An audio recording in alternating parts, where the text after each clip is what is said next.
उपेंद्र कुशवाहा भी एनडीए में घमासान छोड़ शांति के रास्ते पर आते दिख रहे हैं। इसके पहले उपेंद्र कुशवाहा ने दिल्ली निकलते समय कहा था कि एनडीए में सब कुछ ठीक नहीं है। उनके इस बयान के बाद कई तरह के कयास लगाए जा रहे थे, जिनमें एनडीए छोड़ने का संभावित फैसला भी था। हालांकि अंत में ऐसी पटकथा नहीं लिखी गई। दिल्ली में गृह मंत्री अमित शाह से मुलाकात और एनडीए में सब कुछ बेहतर होने की बात कहने वाले उपेंद्र कुशवाहा ने 4 सीटों पर अपने उम्मीदवारों के नाम की घोषणा कर दी है। 4 उम्मीदवार में एक उपेंद्र कुशवाहा की पत्नी भी है, जबकि 2 सीटों पर उम्मीदवार के नाम अभी खोले नहीं गए हैं। पार्टी ने कहा कि 2 बची हुई सीटों पर जल्द ही उम्मीदवारों के नाम का ऐलान किया जाएगा। नाराजगी जैसी कोई बात नहीं होती है, विमर्श का दौर होता है और उसमें जो कुछ भी इशू आता है उसको समय से आदमी सोल्व करता है। और उसी क्रम में एक इशू आया तो फिर हम लोग दिल्ली गए और भारतीय जनता पार्टी के शीर्ष नेतृत्व से मुलाकात हुई। माननीय गृह मंत्री जी से और राष्ट्रीय अध्यक्ष जेपी नड्डा साहब से मुलाकात हुई और सारी बातें हो चुकी है। और वहाँ जो कुछ भी बात हुई उसके आधार पे यहाँ भी, क्योंकि बिहार के संदर्भ में ही सारी चीज़ें हैं, तो यहाँ भी सब लोगों के साथ बात हुई है और उसके आधार पे अब कोई कंफ्यूजन नहीं है।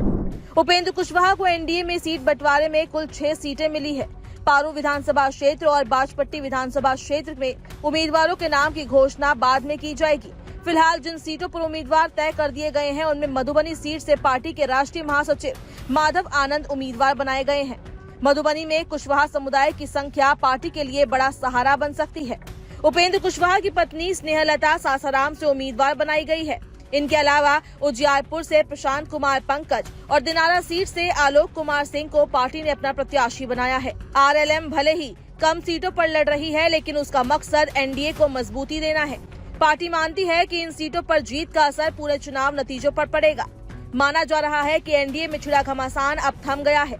जीतन राम मांझी के बाद उपेंद्र कुशवाहा ने भी सुर बदल दिए हैं, लेकिन अब सबकी नजरें चिराग पासवान की तरफ जा टिकी है, क्योंकि उनकी डिमांडेड 5 सीटों पर जेडीयू ने उम्मीदवार उतार दिए हैं। अगर ऐसे में चिराग भी शांत रहते हैं तभी ये तय हो सकता है कि एनडीए के अंदर मचा संग्राम थम गया है। बता दें कि एनडीए के सीट बंटवारे समझौते के तहत भाजपा और जेडीयू 101 सीटों पर चुनाव लड़ेंगे, जबकि चिराग पासवान की लोक जनशक्ति पार्टी रामविलास को 29 सीटें आवंटित की गई है।